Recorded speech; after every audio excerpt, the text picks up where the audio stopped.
तो हेलो दोस्तों, कैसे हो आप लोग। देखो, एरन अटैक ऑन टाइटन में हीरो भी है, विलेन भी है, दोनों एक साथ है। वो शुरुआत में एरन काफी वीक था, लेकिन सीरीज के एंड तक उसने 80% ह्यूमैनिटी को खत्म कर दिया था। और उसने इस जर्नी के बीच में कई सारे फॉर्म्स को अचीव किए, जिसमें ह्यूमन वाले भी आते हैं और टाइटन वाले भी। एरन के पास इतने सारे फॉर्म्स है जिसको याद रखना काफी मुश्किल है। और अगर तुमने अटैक ऑन टाइटन देख भी लिया हो तो शायद तुम सारे फॉर्म्स को भूल गए होंगे। तो आज मैं तुम्हें बताऊंगा एरन के सारे 20 फॉर्म्स के नाम और उनके काम भी। शुरुआत से लेकर अंत तक जितने फॉर्म्स है सबको एक्सप्लेन करूंगा। तो बिना मिकासा को छेड़े हुए लाइक कर देना वीडियो को। एम करते हैं 469 लाइक्स का। Number 1, training corps. जब एक टाइटन एरन के मॉम को खा लिया था तो एरन अपनी मॉम को अपनी आंखों के सामने मरते हुए देख रहा था। तो उसने उसी समय डिसाइड कर लिया था कि वो सारे टाइटन्स को मार देगा, जिसके लिए वो ट्रेनिंग कॉर्प्स को ज्वाइन भी करता है, जहां उसके साथ मिकासा भी होती है, जहां पर एरन को ओडियम गेट भी चलानी सिखाई जाती है और फाइटिंग करना भी। शुरू में बहुत मुश्किल हो रही होती है, पर 5 साल के हार्डवर्क के बाद एरन एक काफी अच्छा सोल्जर बन जाता है, जो टाइटन से लड़ भी रहा होता है और उनको खत्म भी कर रहा होता है। Number 2, dash Titan. जब एरन को उसके डैड ग्रिसा अपनी पावर दिखाने के लिए एक टाइटन बना देते हैं, एक सिरिंज दे करके, तो एरन अपने आप एक कंट्रोल खो देता है और उसका एक छोटा मोटा सा नॉर्मल टाइटन वो बन जाता है, जिससे वो कंट्रोल नहीं कर पाता है और वो अपने डैड को भी वहां पे खा जाता है, जहां से उसको टाइटन की पावर ही मिलती है।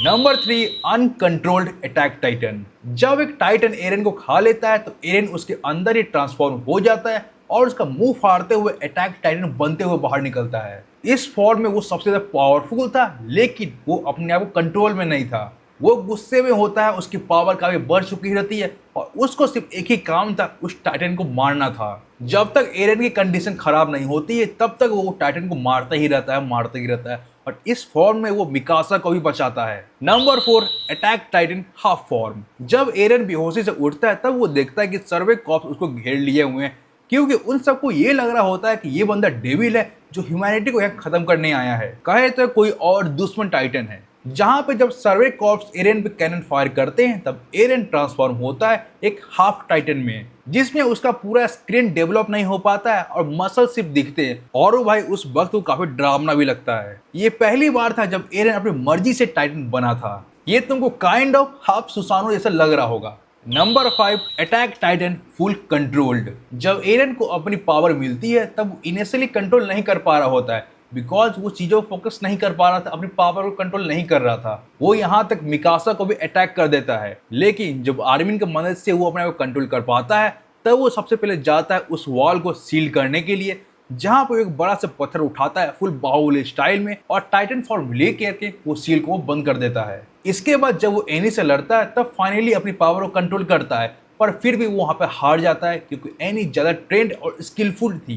Number 6, attack Titan बजर्क mode. जब एरन को पता चलता है कि एनी फीमेल टाइटन है तब एरन बहुत गुस्से में होता है और वो बजर्क मोड में चला जाता है। इस फॉर्म के अंदर एरन काफी ज्यादा स्ट्रांग होता है, जिस कारण से एनी को वो टक्कर दे पा रहा होता है। लेकिन यहाँ पर एनी को काफी डर लग रहा होता है एरन से, जिस कारण से एनी अपने आप को क्रिस्टलाइज कर लेती है, जिस वजह से टेक्निकली एरन हार जाता है यहाँ पे।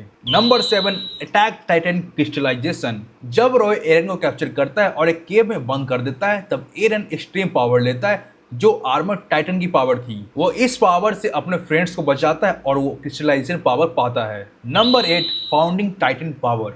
जिस टाइटन ने एरन की मॉम को मारा था उसके पास रॉयल ब्लड था। जब एरन उसको टच करता है तो उसके पास फाउंडिंग टाइटन की पावर आ जाती है, जो इस पावर का यूज करके टाइटन्स को कंट्रोल करता है और पहली बार ये पावर अपने को दिखाई भी जाती है। उसने डायना फ्रिट्स के टाइटन को भी मार दिया था। नंबर 9, एरन फ्यूचर पावर। मिशन कंप्लीट होने के बाद हिस्टोरिया क्वीन बन जाती है और जब एरन उसके हाथ को छूता है तब उसकी फाउंडिंग टाइटन वाली पावर एक्टिवेट हो जाती है। एरन वहां पे फ्यूचर देखता है जिसमें वो काफी तबाही, काफी बुराइयां देखता है, जिस वजह से उसका दिमाग वहां पे हिल जाता है और वो बदल जाता है। फिर वो पहली बार समुद्र देखता है, लेकिन खुश नहीं होता है क्योंकि उसके एनिमीज भी वहां पे होते हैं। नंबर 10, एरन आउटसाइड वर्ल्ड।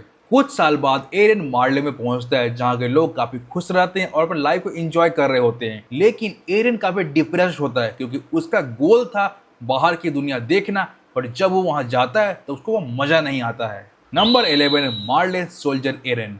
मार्ले में आने के बाद एरेन अपने हाथ और पैरों को काट देता है और एक सोल्जर बनने का नाटक करता है और वो मेंटल हॉस्पिटल में रहता है और फैल्को की मदद से अपने घर वालों को वो लेटर भेजते रहता है। मार्ले में कोई नहीं जान रहा होता है कि एरेन वहां पे पहुंच चुका है, जो कि मार्ले का सबसे बड़ा दुश्मन है।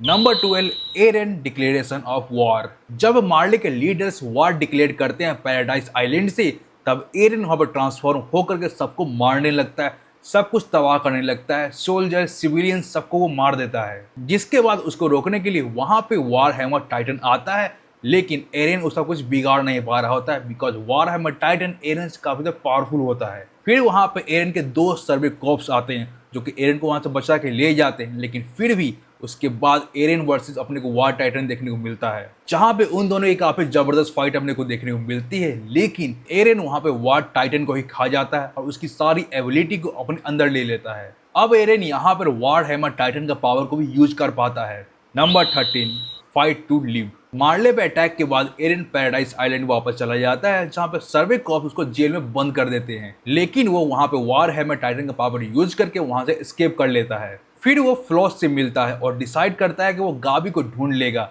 वो मिकासा और आर्मिन से मिलता है और अपने सारी सिचुएशन को समझाता है। Number 14, founding titan. Marley attack के दौरान एरेन रेडी होता है सबसे लड़ने के लिए, जैसे कि जॉ टाइटन से, आर्मर टाइटन से, कार्ड टाइटन से। ये जितने भी टाइटन्स होते हैं वो एरेन के सामने कुछ नहीं कर पा रहे होते बिकॉज एरेन के पास फाउंडिंग टाइटन और वॉर हैमर टाइटन दोनों की पावर होती है, जो कि अपने आप में काफी एक्सट्रीम पावरफुल है। Number 15, beheaded एरेन। जब एरेन अपने भाई के पास जा रहा होता है अपना बॉन्ड क्रिएट करने के लिए, तभी गाबी उसका सर में गोली मार के गला काट देती है, जिस कारण से एरेन का सर जीक के हाथों में चला जाता है। जहां पे जीक और एरेन मिलते हैं, जहां पे एरेन जीक को ग्रीसा की सारी मेमोरीज दिखाता है कि कैसे ग्रीसा ने फ्रीडा और सबको मार दिया है। पर तभी जीक देखता है कि ग्रीसा बच्चों को नहीं मारना चाहता था, पर वो एरेन था जिसने उसे बोला ये सब करने के लिए ताकि वो बदला ले सके। और यही सुनकर ग्रीसा सबको मार देता है और पा लेता है फाउंडिंग टाइटन की पावर। जिसके बाद जी को रियलाइज होता है कि एरेन जी के हाथों में कभी था ही नहीं, बल्कि ग्रीसा जी को ये बताता है कि सब कुछ एरेन के हाथों में है। Number 16, revenge and manipulation. हम सब जानते हैं कि एरेन ने जी को मैनिपुलेट किया था, ग्रीसा से लेकर के एरेन क्रूगर तक। उसने हर चीज को कंट्रोल में अपने रखा था। उसने अपने मॉम को मरवा दिया था, अपना गुस्सा बढ़ाया, और ये सब उसकी वजह से ही हुआ था। यहाँ तक ग्रीसा को भी जो फाउंडिंग टाइटन की पावर जो मिलती है वो भी एरेन की मदद से ही मिलती है। एरेन ने ग्रीसा को फ्यूचर मेमोरीज दिखाई थी और उसने पावर को ट्रांसफर किया था। Number 17, एरेन founding Titan.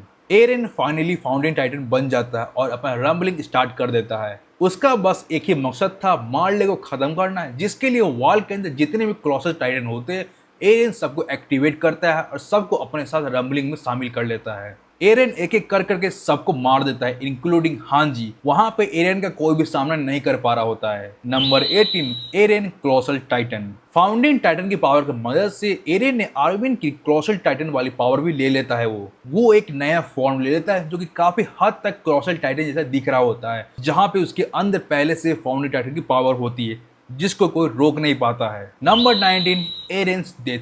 जब एरेन की कंडीशन बहुत खराब हो जाती है तब मिकासा उसके बॉडी के अंदर जाती है और उसका सर काट के उसको मार देती है। मिकासा का काम था एरेन को प्रोटेक्ट करना शुरू से ही, लेकिन वो उसको मार के उसका फ्रीडम उसको दे देती है।